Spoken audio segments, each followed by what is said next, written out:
Hello there YouTube, back again with another video. I thought I'd do a bit of a rambling video today. Haven't done a video in ages, so I thought I would play some Heretic on the Amiga while I just kind of ramble on some stuff.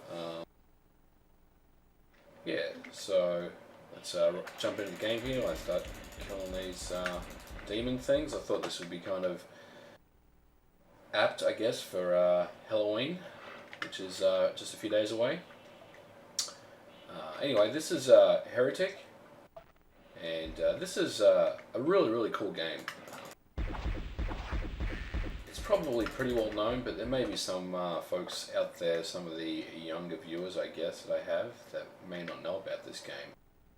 Basically, this is the second game that utilized the Doom engine released by id Software after Doom had come out.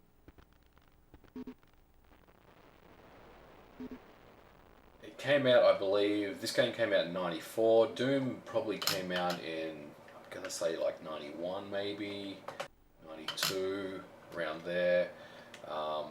But what id Software did was, when they released Doom, John Carmack, being, you know, an absolute genius and a very smart individual, he wrote the code in such a way that you could kind of separate the engine from the game, and id Software would actually license their Doom engine out to other companies that wanted to utilize it. And one of their companies that picked it up pretty early on was Raven Software, which is the company that did this game here. Some of you may know who Raven is, some of you may not, but Raven are still around today, and they're pretty successful.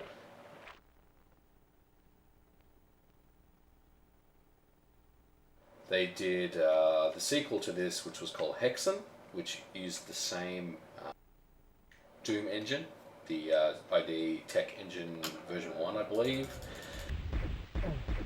And they followed those two up with sequels. So there was a Hexen 2 and a Heretic 2, and I believe they used the Quake 2 engine, or maybe the modified Quake 1 engine. It's kind of a bit hazy at the moment, but then they got into stuff like Soldier of Fortune for the different consoles and the PC, and Soldier of Fortune 2.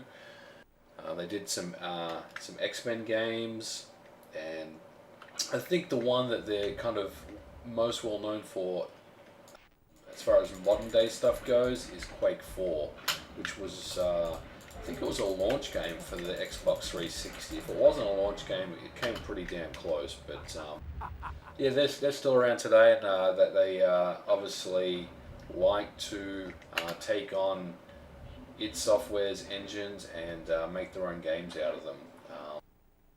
I believe they're actually responsible for Doom 4, which is kind of a bit of a joke at the moment, because it's one of those games that's kind of been announced, but it's kind of been in development, but it really hasn't been in development, but it kind of has, and there's kind of a lot of back and forth with Doom 4. I'm not really sure what's happening, quite honestly. But anyway, going back to Heretic and the roots of Raven, before they actually did Heretic, they did another game called Shadowcaster, which was, I guess, their first kind of foray into 3D first-person Doom-style games. But going back even further, the first ever game that they released was a game called Black Crypt, which came out for the Amiga. It was an exclusive Amiga game only, and it was a 3D role-playing game, very much influenced by Dungeon Master. For those people that know that game, Dungeon Master was one of the very early role players on the Amiga and Atari ST, which was an absolute smash hit. It utilized extra memory, and it was just a phenomenal game. One of the first games that said, you know what, you need 1 megabyte of memory to run this game, so we don't care, we're not going to make a cut down version. So I remember, as an Amiga owner at the time, I only had 512 megabytes of memory, and I really wanted to play Dungeon Master, so I did what I could to get a 1 meg RAM expansion, which is you kind of joke about it now, or laugh about it, but at the time it was, it was more important than anything, I think. In any case, Black Crypt came out, and they were one of the first companies that utilized, in fact, it could have been the first ever game that utilized a very, very unknown or hardly used screen mode called Extra Half Bright. And just to be a little bit technical, the Amiga's color palette for games was, well, the resolution that most games used was 320 by 200 with a color palette of either 16 or 32 colors. Some games utilized 32 colors, most games utilized 16. And the reason why they used 16 was for speed. If you want kind of smooth scrolling 60 FPS, you're going to basically playing a 16 color game. Some games utilize 32, but unless you really knew how to hit the hardware, a lot of the developers use 16. And the Atari ST, I think, had 16 colors, so there are a lot of reasons just to use 16 colors, especially for porting purposes. But Black Crypt came around and they utilized what's called the Extra Half Bright mode, which is actually 64 color screen mode.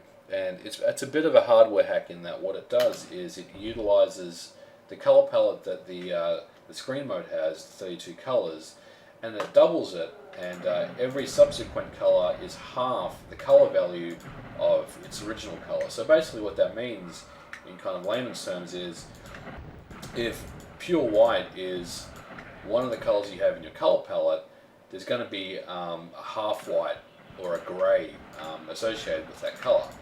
So there was some kind of restrictions on how you could actually put your pixels on the screen, but at the end of the day it was actually a technological kind of breakthrough. It was the first game to use it, and there may have been some other games that utilized it. I know there was a game called Abandoned Places, which was another 3D role player at the time that utilized the EHB or Extra Half Bright mode. But Black Crypt was certainly the first to do it, and it looked fantastic, and it played great. Very, very, very, very cool. Get my ass kicked here.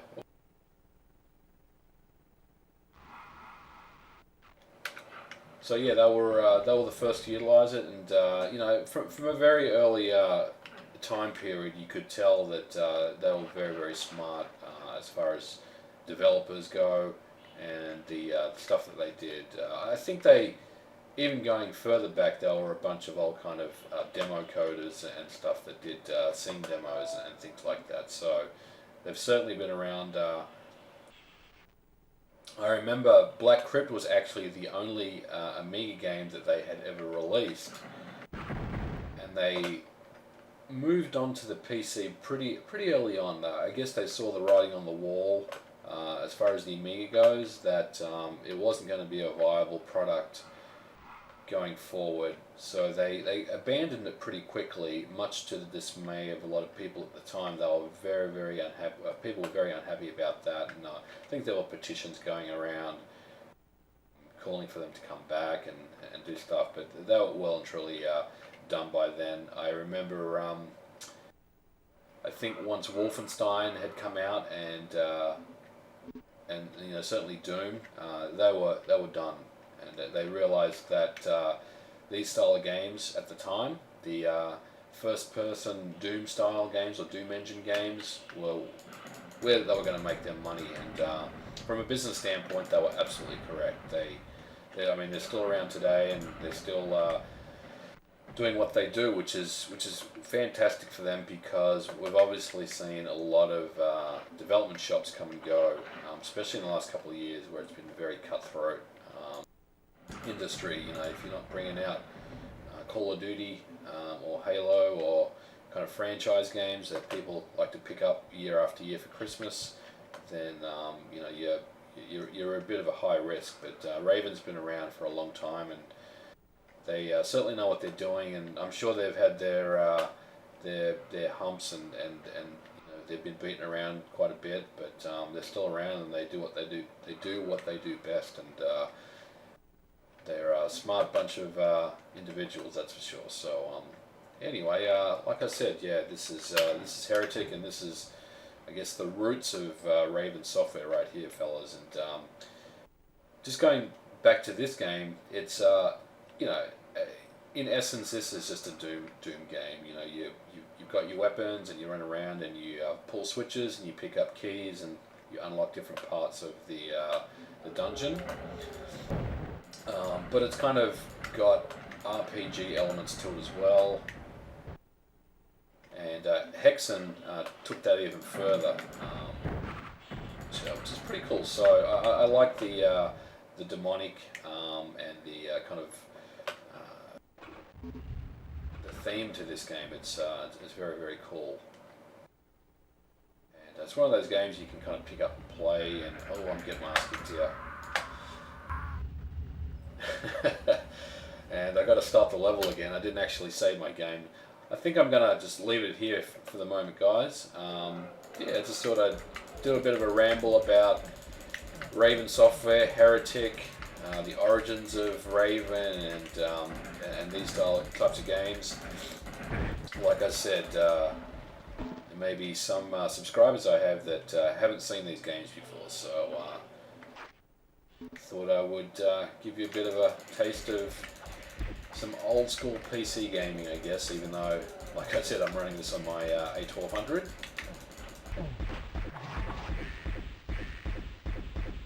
Alright, you guys, well, I'll leave it here. And thanks for watching. I'm sure you'll see some more videos from me soon. I'm gonna do a game room video again here pretty soon. I haven't really updated the games room much since the last time, but we've got a couple of new things, so I'll show that off here in another video here shortly. But for the moment, guys, thanks for watching, and catch you again. Bye for now.